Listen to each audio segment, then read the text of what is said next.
Professor Yunus মাথার উপরে থাক, যারা দেশ চালায় রাজনীতি করেন, হ্যাঁ, আছেন, ডক্টর শফিকুর রহমান আছেন, তারেক রহমান আছেন, এরকম যারা আমাদের বড় বড় দল ছোট দল সব মিলায়ে একটা মিলে মিশে জাতীয় সরকার গঠন করে এবার আমরা যে 72-এর সংবিধানের করে আমি আপনাকে যে কন্ট্রাডিকশন দেখালাম, সংবিধানে লেখা আছে যে কোনো মানে মানুষের মৌলিক অধিকার পরিপন্থী কোনো আইন থাকতে পারবে না।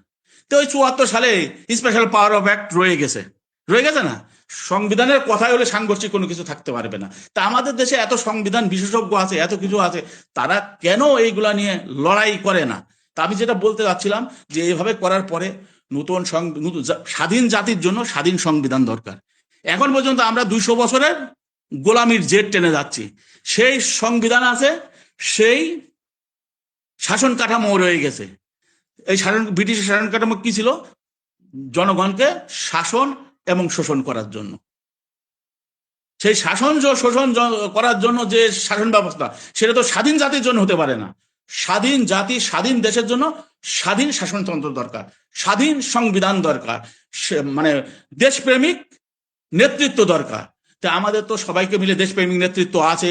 15 আগস্টে পরীক্ষিত আছে কর্নেল ফারুক, তারপরে আপনার major Bazlul Huda, colonel Mohiuddin, colonel Shahriar, AK মহিউদ্দিনকে এবং ক্যাপ্টেন মাজেদ, কর্নেল পাশাকে, এদেরকে তো হত্যা করছে। এখন তো বাকি আছে মেজর ডালিম আছেন, মেজর ডালিম বীর উত্তম, তার বেঁচে আছেন, ওনাদেরকে নির্বাসনে রাখা হয়েছে।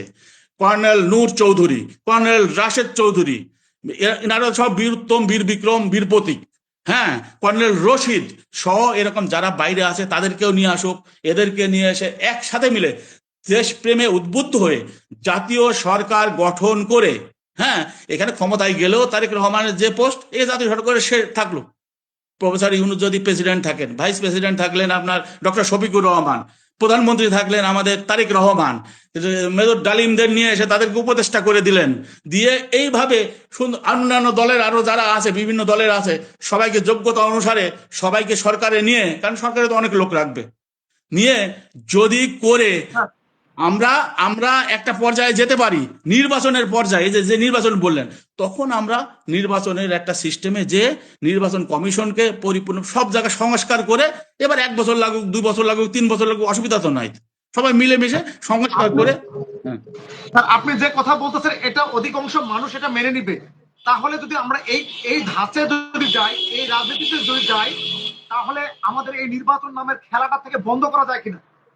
এখন এই জায়গায় আমাদের জাতীয় সরকার হয়ে এখানে যদি তারেক রহমান সাহেব থাকে, ডক্টর শফিকুর রহমান সাহেব যদি থাকে, আমাদের প্রফেসর ডক্টর মোহাম্মদ ইউনূস যদি থাকে, আমরা সমস্ত রাজনৈতিক দলগুলো থেকে জুলাইয়ের যে ব্যক্তিগুলো আছে তাদেরকে নিয়ে যদি আমাদের একটা জাতীয় সরকার যদি হয়, তাহলে আমাদের তো নির্বাচন লাগে না।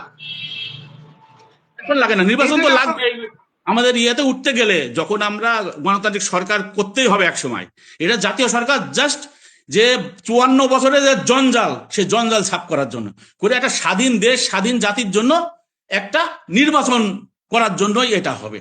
সেই নির্বাচনের মধ্য দিয়ে তারপরে তখন সরকার পরিবর্তন হবে।